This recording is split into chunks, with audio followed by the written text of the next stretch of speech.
Big news! Wayfair's tax refund sale is on now. Right now through March 2nd, you can score up to 70% off furniture, decor, appliances, rugs, and more. With fast and easy shipping straight to your door. Plus, amazing flash deals. Shop Wayfair's tax refund sale now to make the most of your refund with huge savings through March 2nd at wayfair.com. Wayfair, every style, every home. I love to take diagnostic quizzes. It's like a fun activity. I feel like they're very much like, you either have ADHD or you don't. And they're like, and babe, like, you simply have ADHD. And I'm like, yeah. But I feel like it's more of a spectrum. Like, I feel like there's like an ADHD spectrum in a way, right? Where like, I'm someone who's like unmedicated and can like still pretty much get through my day and like get through my work. I was just like hyperactive as a child and told to constantly be quiet. And I just get really hyper. But it was so funny because I took the test and I got that I didn't have ADHD, and they, who are like so sure I didn't have ADHD, actually got that they have ADHD. And so I was like, like, you really thought it was so binary, but it's actually not. And I'm like, oh, I think the reality at the end of the day is neurodivergence. It's like sets of like incredibly normal and common characteristics that we put into certain categories because it's helpful for our little human brains to understand. Yeah, everybody has characteristics that show up in different ways. And I feel like it's just like if labels provide you comfort, and that's great. But I feel like I'm someone who toils over like, can I really call myself neurodivergent? I'm like really high functioning, like da-da-da-da-da. Like I can really get through my day. Like I don't really have any problems. It doesn't like set me back in like the workplace. And then I booked the wrong ticket for the wrong weekend. And I was like, it actually does impact my life and my workplace. We had the Gender Spiral live show in LA. My family lives in the Bay Area. I was trying to line it up so I'd be kind of on the same coast the same weekend and then just take a plane from Bay Area to LA. What had happened was at one point, our show was on June 2nd. I do have to say, our show at one point was on June 2nd. It was moved to June 9th. And, I think something I'm realizing is like auditory processing is a big thing for me, which is that like, if something's not written down, highlighted in yellow, put in like size 84 Helvetica, like I'm not gonna remember it. And it comes up in friendship. Like, I feel like my friends, like, I don't really remember things my friends say, I'll be like, oh, you never told me that. And they're like, I absolutely did. And it's just like, auditory. And I feel like as a child, that looked like Babette doesn't listen. Babette doesn't follow instructions, da-da-da-da-da. And so like, that was a moment that I was like, oh no, like I have ADHD because like, and you know what? I actually was talking to someone about this yesterday. I just remember the distinct look on your guys' faces when we were having this slow realization. Like you were being so sweet about it, but there was something about both of you guys, like your faces just dropped. And that's the face of disappointment that I've faced many times throughout my life when I've made a silly mistake. I make silly mistakes on important tasks. And that's how ADHD manifests for me, I think. And it doesn't mess with my life very often, but that's one moment. That was a pretty big one. Yeah. I mean, you're like in grad school at like a very prestigious school. Like you're like, I've got this. And then you're like, and I will see you guys on the 2nd. And we were like, oh. No, that's exactly it. I think I'm like, oh, if my ADHD was so bad, I really couldn't be doing everything that I was doing. Well, that's so interesting that you say that because in today's interview, when I was talking to Devon Price, our guest, he talks about these kind of like dated interactions that people had with doctors when they were trying to get diagnosed with autism and things that the doctors would say of like, no, you're so polite, or like you're in a relationship, you can't have autism. And it's just like, no, the face of neurodivergence aren't these like extremes that maybe we have seen in like sitcoms or whatever. You know what I mean? It's like a lot more like, I don't know. I think that the neurodivergence, well, I'm not sure if this is like self-selecting because sometimes I'm like, everyone's gay. And I'm like, no, I just picked my friend group. But I am like, everyone's neurodivergent in some way. Right. Yeah. Like, is everyone neurodivergent? Because like, what is this model of the perfect, healthy, neurotypical brain? Like, I guess it's exactly what you're saying. What you're saying, actually. I was about to say, I don't know any neurotypicals, and I'm like, oh, I just have a lot of mentally ill friends. Yes. I just have a lot of mentally did I ill just friends. did I find this group because I fit in with it? No, but I do think that there's something, I mean, there's a ton of writing out there about like what neurotypical looks like and how it's just like what is best in like a capitalist system, like what is the best like worker bee. So I don't know, my therapist gave me this like really interesting book about ADHD that the premise is kind of wacky, but it's like in the time of hunter-gatherer. Sure. we're starting off strong. Right. You're already picturing me kind of like nude next to a fire. Yes. But the premise is that in times of hunter-gatherer, hunters' brains, everything happened really fast, high risk, high reward, like get the kill, like massive feast or famine kind of like mentality. And then the gatherer was a little bit more like slow, methodic work every single day adds up to order and stability, and that you needed both, and that in modern times, people who have ADHD are just hunters. Which I'm like, okay, positive spin. Like, this is extremely gender euphoric to hear that I'm just a hunter in a farmer's world, which is the name of the book. Hunters in a Farmer's World. Oh. Am I even queer? I think I want to take testosterone. I mean, I'm wearing men's underwear right now. Is that a boy? Is that a girl? Man, woman, cisgender, transgender, like we're born into language. Butch, femme, T-girl, decolonized, queer, trans, BIPOC, neurodivergent, cisgender, heteropatriarchal, capitalist, girl boss. Queer femme, lipstick every day. T for T, like fag boy relationship. Butch. boyish, and like sprightly. the softer, more fey. Oh, but you're so feminine. You're so feminine. Attraction to a hot T-boy. I used sexuality to try to understand my gender. What does it look like for non-binary people to quote-unquote transition? I was a boy. If I was looking down at the memory, I was a boy. It's really difficult to look at gender identity head on. Wait, I think I'm trans. Okay, our guest today I'm really excited about. His name is Devon Price. He is a psychologist and author of a book that I recently read called Unmasking Autism: The Power of Embracing Our Hidden Neurodiversity. The title of that book synthesized something for me because I love the term neurodiversity, I think, versus like the neurotypical neurodivergent binary feels hard for me. Yeah. No, totally. It's like neurodiversity. Like, neurodivergent and neurotypical has like judgment values in it for sure. Exactly. Like, oh, like, yeah, I feel like people make jokes about neurotypicals. And like, you know, when I was in college, I feel like I was like maybe like one of the least mentally ill of my friend group. And it was kind of just like, I'm just gonna put it out there, just like one of the less. I mean, it's a spectrum. And I just feel like, no, I am someone that's like very high functioning, but I also know that those ideas about high functioning are kind of ableist and outdated anyway. Totally. But it just did feel like, you know, there are people who are neurodiverse and there are people who aren't. And I'm just like, I look at my parents and I'm sure they'd call themselves neurotypical, but it's like, honey, something's going on there. You know, something's happening.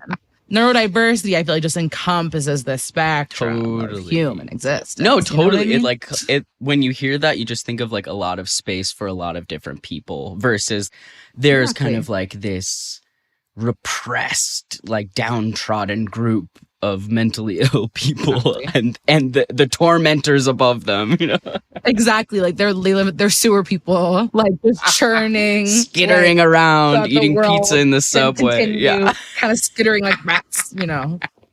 You shine lights on them, they go. I passed a deadline. Okay. Anyway, Devon was kind enough to record an interview with us fresh out of top surgery. I'm talking days. And I was really excited to talk to him. I'm Devon Price. I'm a lapsed social psychologist. I'm a professor, and I'm the author of the books Laziness Does Not Exist and Unmasking Autism. And you have an upcoming book, I believe, right? I do, yes. Unlearning Shame. We don't have a release date yet. I'm putting off copy edits right now. Oh, great. Okay. Yeah. Well, I'm really looking forward to that. I am a big fan. I have like a therapist who I love who absolutely loves you. And so I feel like I have kind of like a parasocial relationship with you through my therapist. So honestly, Liz was so happy that I was talking to you. If you feel comfortable, would you want to start off by talking about some of the things with top surgery that you've like really enjoyed, like experience wise, or something that you're looking forward to? Sure. So for people listening, I just got top surgery. I'm 5 days post-op. And if I had known that I would feel so much relief, even while I'm in the throes of like supposedly the discomfort and the pain, that it would feel this much better than just like having a chest I didn't want, even while in the throes of recovery, I would have done it so much sooner. I was so afraid of that period, and just having never done a major surgery or anything like that, or having been under anesthesia ever before, I really let that keep me from going for it for a long time. And there's just a lot of things I used to do to try and like negotiate my chest dysphoria, things just like working out a lot and just like really obsessing over what I was wearing. And it's just already such a relief. Even now, like with all of this like binder and drains and stuff on, already the silhouette is so different, and already how I feel is so different. I'm so amped for it. It's just holistically great. And like also just like taking the time to do something for myself like this and having this new experience of just like the human body and consciousness that is involved in doing something like a major surgery has also been a shade of humanity in the human experience that I didn't know about before. And it's cool to get to experience it on my own terms rather than somebody getting a surgery when they don't want it or something like that. So yeah, but experiencing like the elation of body mod, you're just like, whoa, I get it. Yes. I mean, I had always been like a tattoo, facial piercings, body mod kind of person, but now I understand the people who are like addicted to plastic surgery. And I mean that in a complimentary way. I'm like, I wish there was more stuff that I wanted. Like, you know, like I want elf ears. I want horns. Like, yeah, you're going to get a tail. Yeah. Yeah. Let's fuck it up. I remember you mentioned the binder thing. I remember like getting the surgical binder that you have to wear afterwards and being like, this looks exactly like my normal, like you're going to make me wear this like a few more days. How dare you? I know. Yeah. It's like you have to go over this hill to like reach the valley, underneath. Yeah. Okay. What was it like for you to have all capital letters, boobs? I read your top surgery article and I fucking loved every bit of that.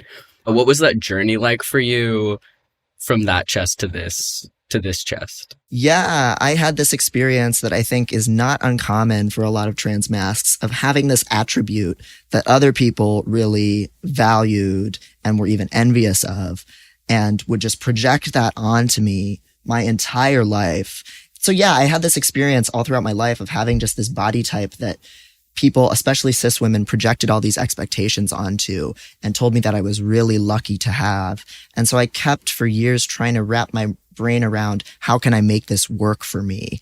And so I had all these different phases of like trying to dress like Joan from Mad Men and trying to be like sexy in that particular way. And it just completely did not work.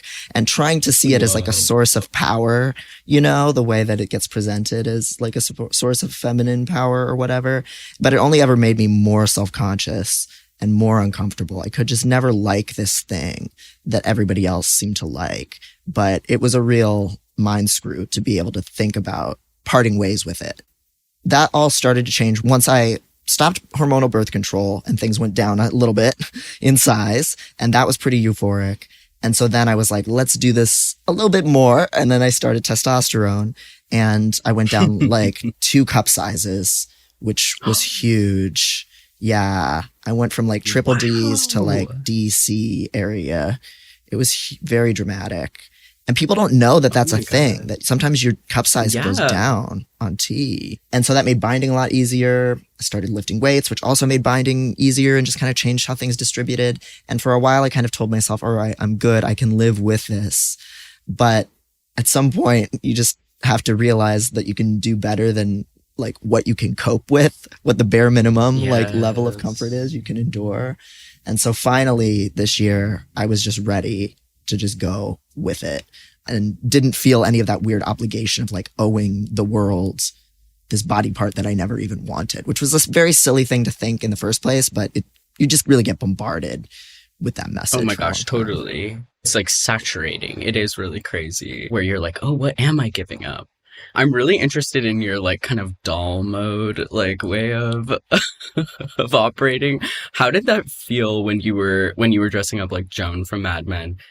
Was it fun, or were you just kind of like passing the time that way, or was it always like a pretty negative experience? I guess I kept feeling this gap between I could recognize how I looked in a photo or how I looked in the mirror, and I could intellectually understand, okay, this is checking off a lot of boxes. In theory, I have executed this task.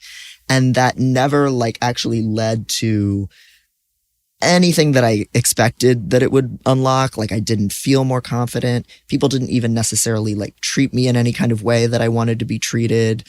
It never really felt perfectly like put together enough. And there was just so much work that goes into actually being a Joan on Mad Men that there was no way my ass was ever going to do. I was like not wearing makeup, but I was wearing these like va-va-voom like silhouettes. It was oh my God, I'm such a weird mess. It was definitely intellectually interesting. I don't know. Like there were so many times where I was like, why can't I enjoy this? This seems like I should at least be able to like feel like a bad bitch about the fact that I can do this. But instead I would still like all the stereotypes that sometimes actually hold true. Like looking in the mirror, I just couldn't quite like resolve what I was looking at or really like quite see it objectively. It just always felt like really uncanny and like staticky and confusing. So then I just kind of gave it up. But yeah, I don't really remember it being fun other than like, I love a jewel tone, you know, we love a jewel tone, but yeah, that was about it. That stayed. Yeah. Would you dress up as Joan now, or do you feel like that's kind of in the past for you? I think I'll probably have that really common effect that a lot of trans guys have after they get surgery where they feel more free to embrace more feminine silhouettes again. Like, yes, I love having the Mewtwo hips. And now I've got the Mewtwo flat chest to match it. The raw power. Yes. Yeah. So you are getting a tail. Yeah, I am trying, you know, I'm a furry and all that. So like, let's make it happen. So I think I will definitely play more with like just a little bit more feminine like appearances some of the time because it won't have all of this baggage on it. And I'm lucky enough that I'll probably still read as like male to most people, which also like, it just helps. Yeah, the idea of not having to worry about how I'm coming across and just knowing that I won't have this part that I'm just like hyper aware of, I think will be really great. I mean, it's already really great, but it'll be great once I can see it and have some like cleavage coming out. Oh my God, yes. Like the muscle cleavage also is coming in. A pretty common thing that we're talking to people about in this show is kind of like this idea of like gender failure. And I think a lot of people share that feeling of like things about them that are like successful still feel like failure. Have you felt kind of the opposite side of that since your transition? Have you felt gender success? Oh, and if so, what was it? Yeah, I think I feel both success and failure, right? Because there's definitely still times where I'm very acutely aware of being smaller than most guys or having like little limp-wristed little mannerisms. And even though those are things that I love in other guys and have always looked up to and envied, I feel like it's, you know, it's like serving for them. But for me, it's like clocking me or whatever, you know, which is totally unfair. Right. And it's a judgment I would never make about somebody else, but I still have that projection of, oh, people are going to see me this way. They're going to perceive me as something that I'm not. But I definitely felt acutely as a gender failure as a kid and also a gender conscientious objector. I feel like some things I was deliberately very much choosing to fail at because there were just a lot of gender norms that just seemed so absurd to me and like they shouldn't be applied to me. And also because I was like conventionally attractive or whatever as a woman, I was always trying to kind of spit in the face of that. So just things like not shaving my legs, not wearing makeup. Anytime I felt like I was getting too close to a certain ideal, I would just like give myself a really fucked up haircut or like just do something weird to kind of like mess it up to reject it at the same time that I was gender sabotage. Yeah, I would do a lot of like gender self-sabotage, even when I was like wearing dresses all the time or doing a lot of gender conforming behaviors. It was just this weird way of like reconciling the unreconcilable. Yeah. Wow. Yeah. How did you come out? I guess in all the different ways that queer people have to come out? And what does coming out mean to you? I've come out a lot of times as a lot of different things. The very first one was when I was in high school and I identified openly to everyone as asexual. And this was the early 2000s. And that was the only word I could get at that really conveyed a sense of like, nope, we're not doing this thing. It felt kind of gendered to me also. It felt like almost kind of an agender. Like I didn't have the word for agender or non-binary or anything like that.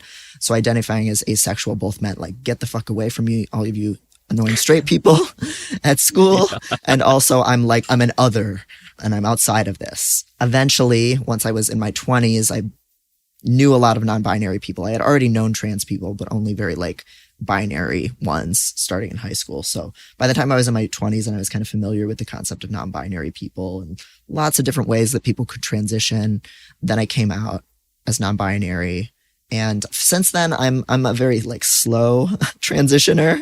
I do like one little step at a time to see how it suits me, I guess. And I used to be very much a coward where I would, you know, like when I came out to my partner at the time back then as non-binary, he asked me if I wanted to do any surgery or hormones or any presentational changes. And I said no. And then a few years later, I just started taking hormones without even telling him. Wow. It was very messy, but I just felt that I had to do it because if I mentioned it first, then I would just be so afraid of the reaction that I just would never do it. So I really, for a while, went kind of buck wild. And it was partly because he was a straight guy, right? And so I was still kind of like in the straight world. I started hormones. I changed my name and gender marker. I did all these things without telling anyone. And then a few months later was like, surprise. Oops. And when I tell some people that, they're like, think like, that was really inconsiderate and messed up of you to do. You know that, right? I mean, yes, it was irresponsible, but I feel like it was the only way that at that time I could have gotten there. I just had too much shame. Oh my God, yes. Well, when you're like looking for that permission that you know is not coming, you just feel so fucking trapped. I think a lot of trans people that we talk to, one of the biggest like emotional hurdles for transitioning is transitioning while you're in a relationship. And I actually have a quote here from this beautiful top surgery thing you wrote. You wrote, "For a truly embarrassing length of time, I could only see myself as I imagined my boyfriend's eyes did. I tried living a male life while still remaining attractive to someone who's solely interested in women, and it didn't work."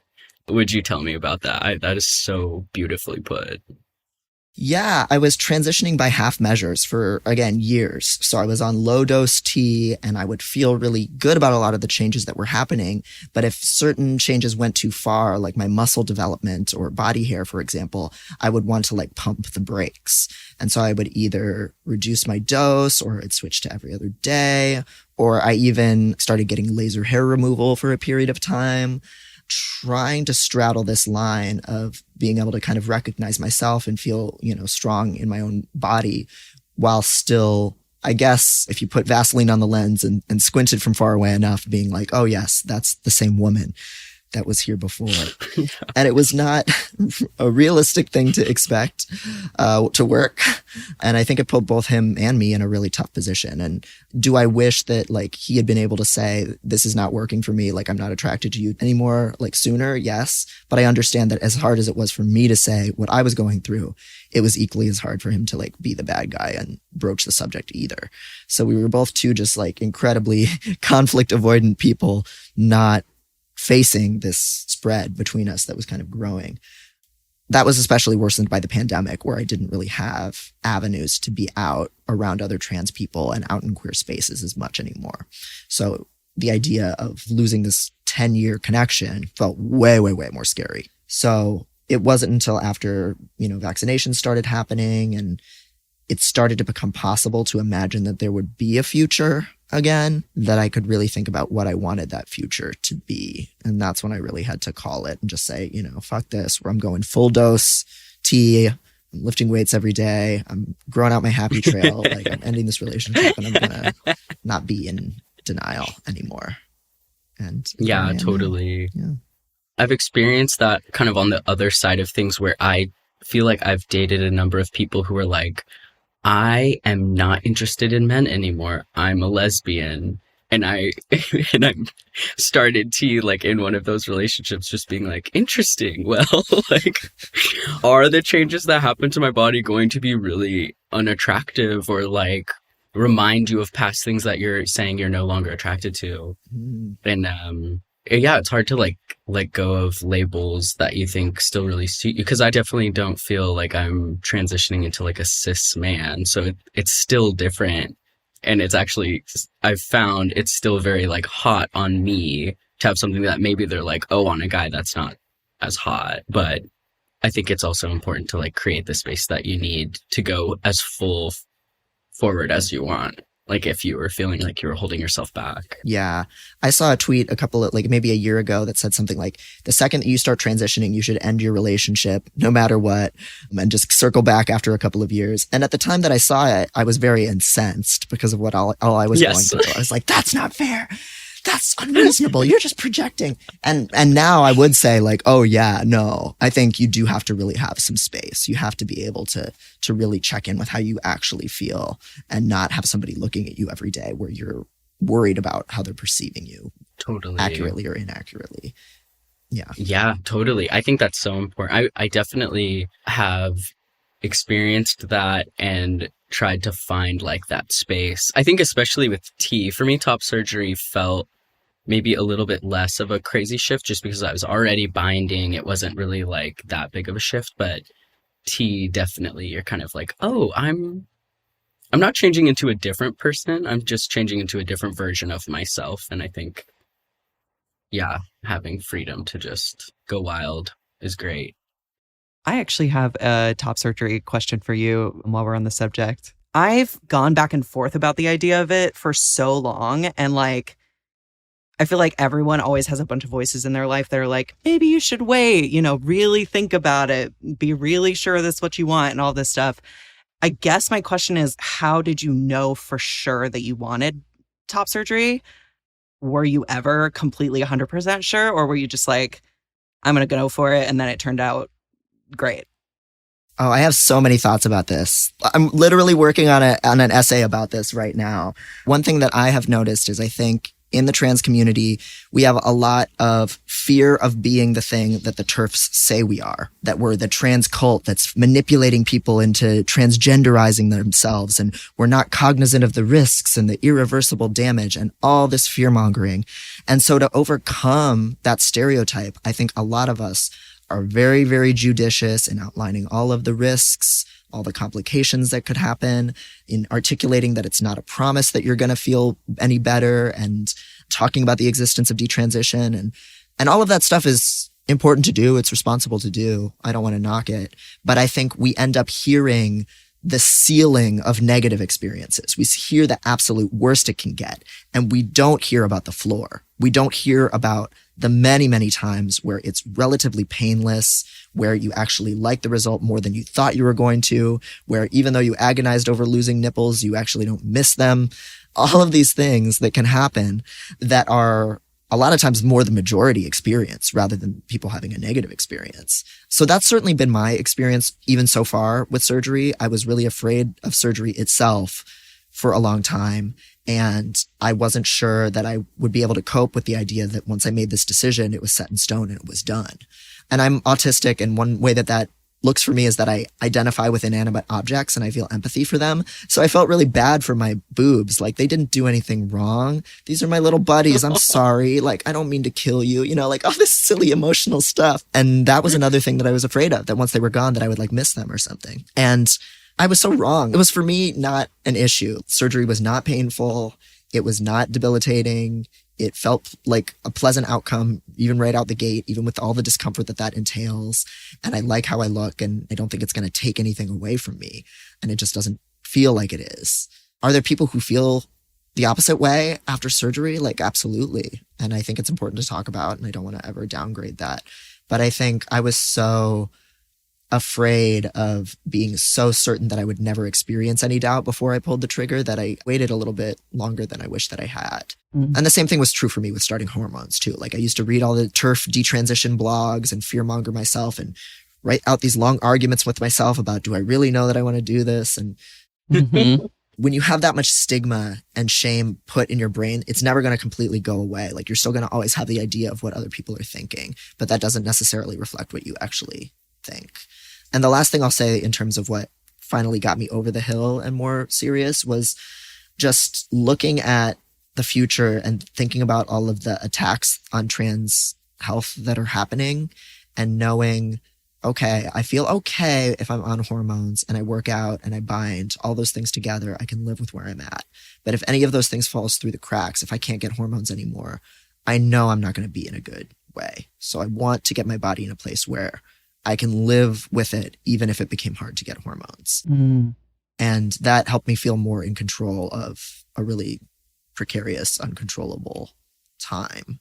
And so I do feel good about that, even though it's kind of a dark reason to be the final reason. That just also really helped give me peace of mind. So no, that makes so much sense. Totally. And I've thought a lot about that too. I mean, yeah. Do I postpone it more or do I just do it just to make sure I've done it, you know? Yeah. And it sucks to be in that position to have to do that.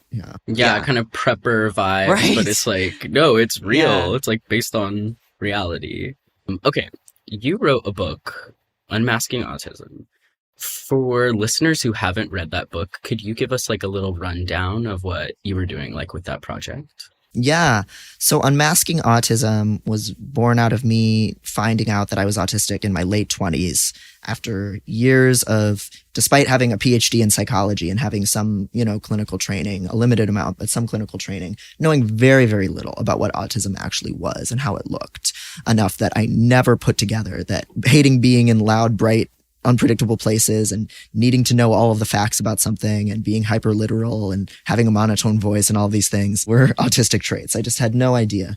I had only the most narrow stereotype, white cis boy obsessed with trains at 2 years old, conception. And no hate for the white boys obsessed with trains. We love you. We need you. Honestly, public transportation needs you. Oh my God. In this country now more than ever, we need you. We need the train boys. But after I found out I was autistic, I learned, shockingly, that there are a lot of different ways that autism can present, and that a lot of us who don't meet that stereotype, we wind up having to mask our disability, compensate for it in different ways, pretend to be someone that we're not, eerily similar to the trans experience because it's the same thing in a lot of ways. There's this script for the person you're supposed to be that society passes down to you, and it doesn't fit. And so you just clench your way through trying to be that person until there's a breakdown and you realize you can't do it anymore. And that's what Unmasking Autism is all about. Myself and the other people who found out later in life, usually, that we were disabled and started to question everything about what society said we were supposed to be up to that point. Yeah, you wrote about autistic people feeling like they were thrust into situations where autistic people, they all seemingly know what to do in them, and just feeling kind of like fish out of water. And that really reminded me of the trans experience. Do you feel like there is a high correlation with queer and trans people and neurodivergence?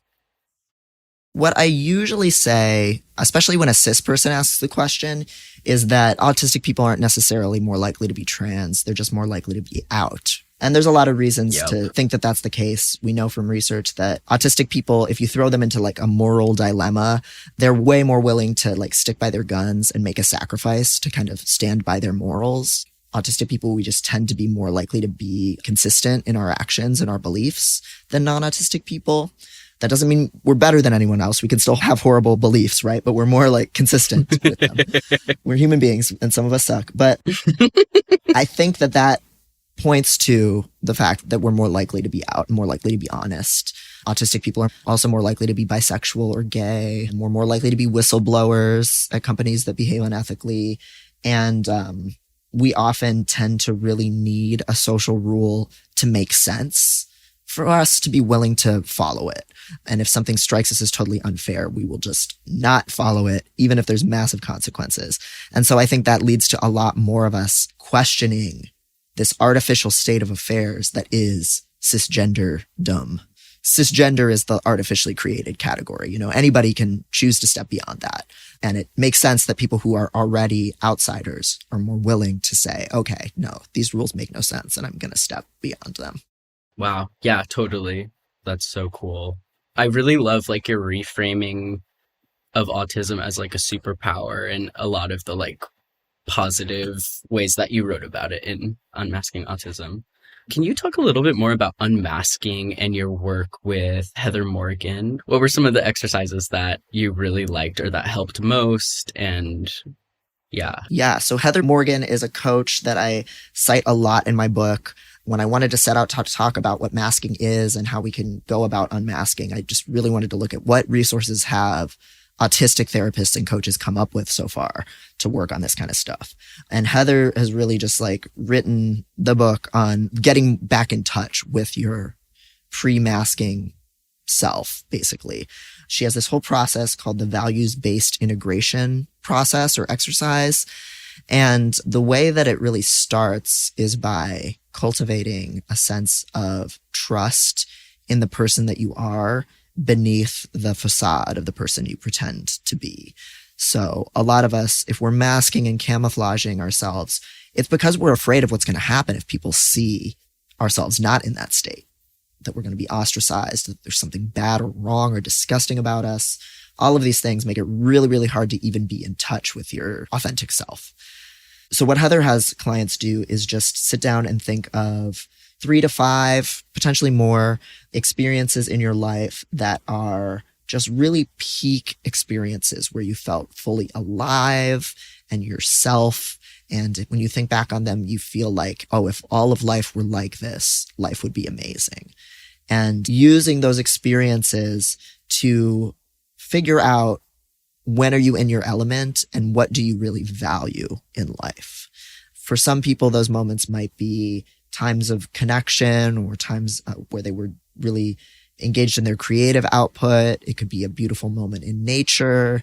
It could be absolutely anything. But those times where you really felt in touch with yourself, those moments tell you who you actually are behind the mask, what you really care about, and who you could actually be if you weren't so stifled by the expectations of being neurotypical.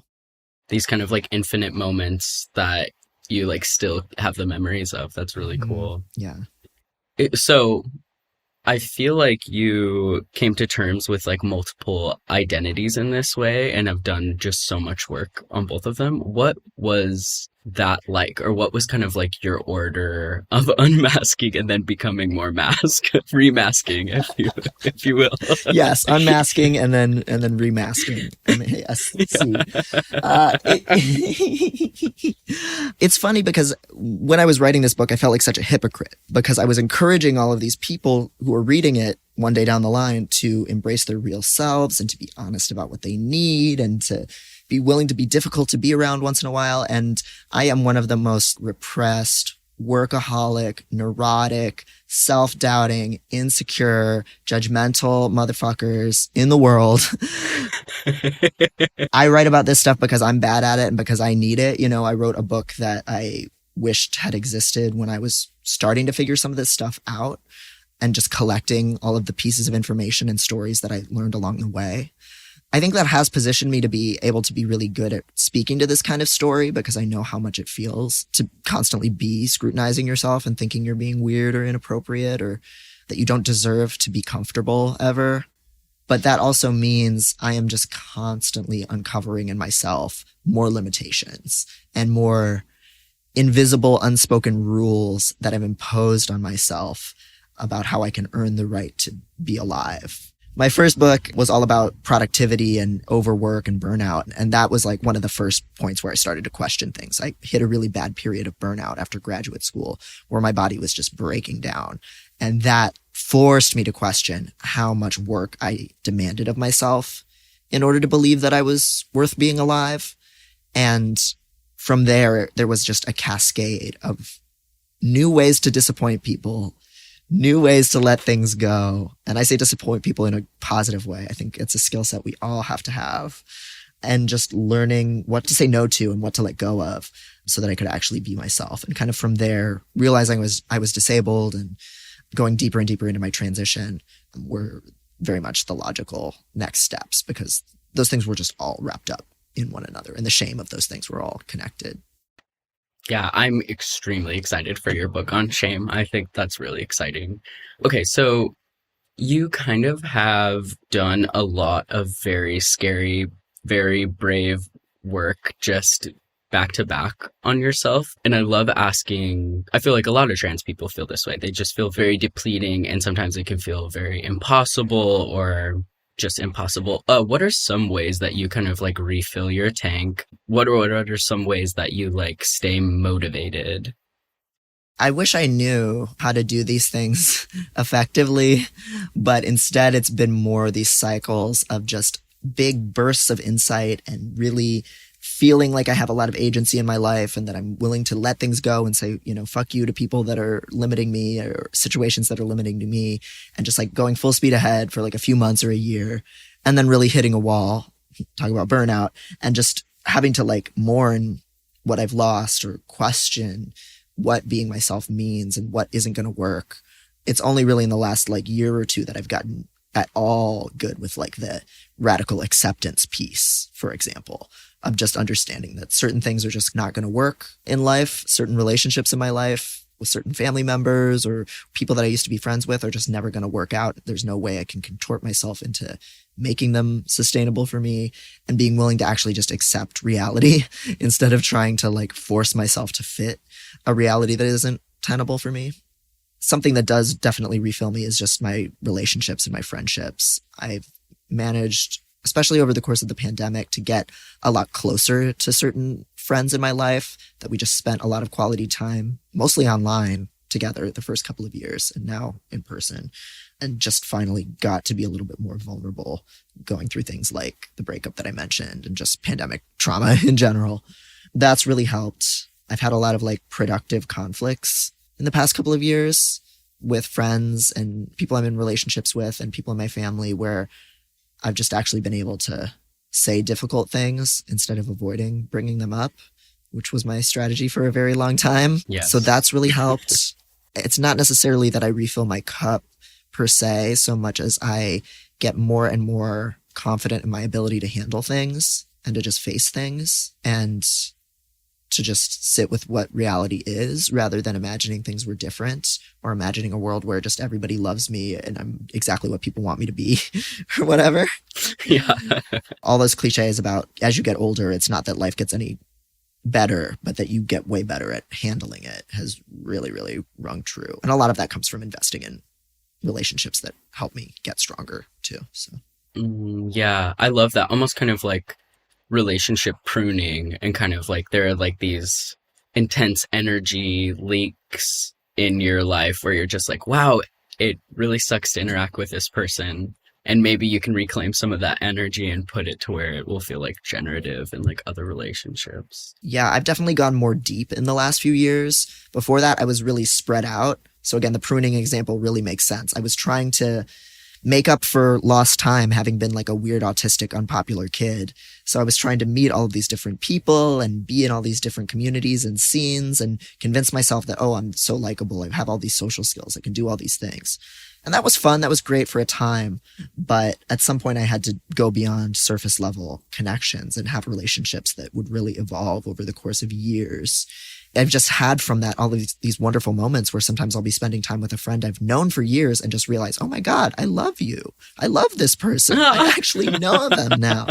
I'm like falling in friend love with this person, and just learning how to, again, navigate conflicts and actually see things grow rather than keeping it fake and masked and superficial or running away.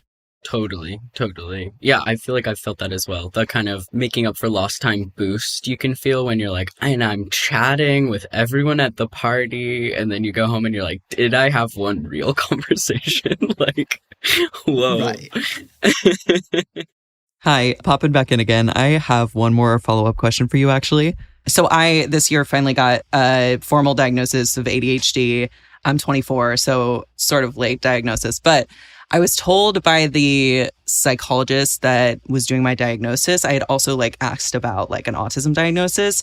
And he basically told me that doesn't exist for adults and that it's so hard to do that it becomes sort of pointless. And also, I've done a lot of reading about like self-diagnosis and like, I feel like even online, I've just seen a lot. It might just be my algorithm on social media, but like so many people are self-diagnosing and like coming out as autistic. Did you get a formal diagnosis? Did you diagnose yourself? How do you feel about self-diagnosis? I'm just curious on what you think about all that. Yeah, lots of thoughts. So the first thing is that I've always made it a point to never discuss my particular journey with regard to either diagnosis or self-realization, because I don't want anybody in the community like comparing themselves to me or feeling like there's something that they need to make their identity valid. And when it comes to like moving through autism world and autistic self-advocacy spaces, I don't know who's diagnosed. I don't know who's self-diagnosed. We don't ask that. Unless somebody decides to bring it up, it never matters. So that's definitely something I want to emphasize, even though I'm sure if it's in your algorithm, you're seeing this all the time. Like the community as a whole, we really, really embrace self-realized people. And there's a lot of advantages to going that route because, again, talking about the legal attacks on trans people, having an autism diagnosis on your chart can sometimes get in the way of you having certain rights. Right. So that's another reason why people have to really weigh that decision. All of that said, your doctor's definitely like lying to you or like doesn't know what they're talking about because there definitely is assessment for adults. Do they often use tools that were designed for children? Yes. Is it a totally unfair process that still tends to exclude a lot of trans people, people of color, and women? Yes, absolutely. And for the most part, it's not covered by insurance programs in the US, so you do end up having to pay for it out of pocket. So it is hard to get. I have so many horror stories of people trying to seek out a diagnosis, and then the assessor says, oh, but you're so polite, you can't possibly be autistic. Or, oh, you're in a relationship, you can't possibly be autistic. Crazy stuff. So it's hard, and that's part of why the community is so supportive of self-realization. But if somebody decides, hey, I really need this piece of paper for my own legal protection, to get accommodations at school or at work, those are examples of very valid reasons to really still stick it out and seek diagnosis anyway, and it can absolutely be done. It just takes a lot of persistence and kind of asking around your community and just asking autistic people in your neck of the woods, like who's good, who's an assessor that's not going to be a dick to me, who understands trans issues, who understands what adult autism looks like. So it can absolutely be done, but it doesn't have to be done. Cool. Thank you for answering that. I appreciate it. Yeah, of course. Awesome. Where can people find you online should you wish to be found? Yeah. So aside from my books, you can read my writing for free at devonprice.medium.com. And you can also listen to it too. So for my ADHDers, you don't have to read it. You can hit the play button and listen to it if you like. And I write about all kinds of different neurodivergency stuff, queer stuff, political stuff on there.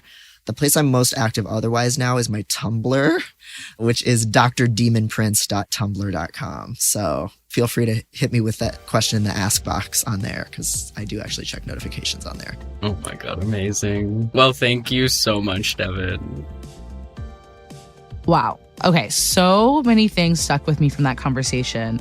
I thought it was especially interesting to hear him talk about how long it took him to accept that he was trans, because he was so stuck in trying to like accept this body that was physically attractive to the straight men that he was dating. Totally. I mean, yeah, that was the tweet that he talks about where it's like, if you're transitioning, you need to break up with your partner for at least 2 years and then maybe see if you get back together. I was like, okay. Yeah, I could see that for certain people. I think my experience of it in dating, I've definitely had like similar fears where I'm kind of like, oh my God, am I becoming a man and I'm dating lesbians and they're not into men? But I'm kind of like, oh yeah, I don't believe in that binary. And any relationship can end at any time with any change. You know what I mean? Like, I think for something like that, I do feel like there's like a lot more space than that, than maybe like an immediate breakup for anyone. But sometimes I'm like, I don't really think my partners are less attractive to me. It's more like my fear, which I think is present in any relationship where you're like, oh God, am I going to stop being attractive to this person for, you know, X, Y, Z? I also thought it was really helpful and just incredible to hear his experience coming out in these waves of neurodivergence, queerness, transness, and kind of making space for himself and coming to terms with things, like letting go things that weren't really working for him, or that he was kind of like this kind of like masking behavior of like trying to fit in and maybe expending undue energy on things that like ultimately don't matter. Totally. It's like shedding the various myths, like neurotypical is a myth, neurotypicalness is a myth, straightness is a myth, cisness is a myth. Like, the dollar is a myth. Yeah, exactly. Yeah, right. Right. The final form is just like actually going to live off like in a cave with like no currency, like no, just like we all are trying to reach that point of like trying to get to our true selves. But no, I totally get like what you're saying of just like, you know, I think at the top of the episode, I gave an example of like, you know, I associate my kind of ADHD with like my mistakes and like as like, you know, like the silly mistakes I make and like as like a negative thing. But I feel like the reality is that, I mean, I guess we live in a world that's quote unquote made for neurotypicals, but like most people are not that. And like we would just be better off in a world that like that celebrated neurodiversity and like the things that make people unique and like special. I do feel like we're getting closer to that. Like I have friends who are teaching and they're like, yeah, like I had a child call out for like body dysmorphia. We are like making room for these things. I don't know. Some of this is kind of difficult because I'm like, it feels like kind of like snowflake fodder for like red meat Republicans to be like, you're telling me you're not gonna work at the Amazon plant because of, you know, good God. But no, I do think like the more space and like care that we have for everyone is going to ultimately really help, because this is, you know, not to get so broad, but a country where people fall through the cracks like so easily. Right. It's also making me, I mean, this conversation is making me think that like people our age are actually like, the things that we learned as kids are so outdated now. Do you know what I mean? Like, it's like, you know, there are people who are, you know, growing up right now who are going to have like such a more nuanced understanding of like neurodiversity. And I think like people our age actually have so much unlearning to do about it. And it, you know, it ties very much with like ableism and ableism as it intersects with racism and all of these other isms, you know, as Devon talks about. So yeah, I feel lucky to learn from people like Devon, but also like very hopeful that, like you said, like things are just going to get like more better and more accepting. Totally.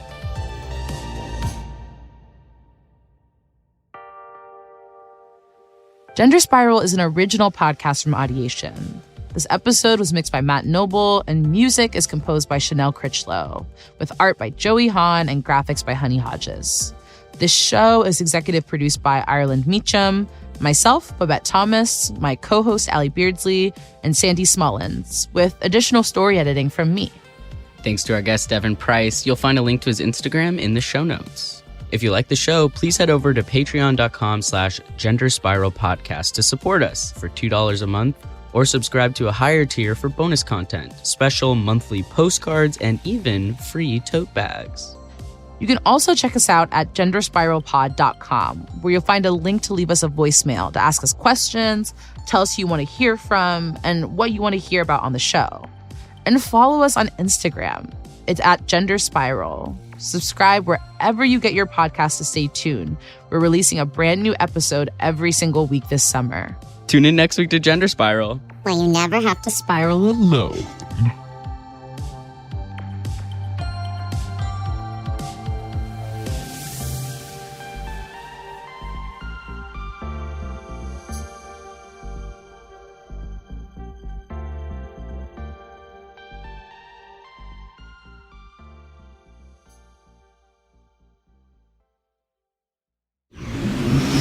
Audiation.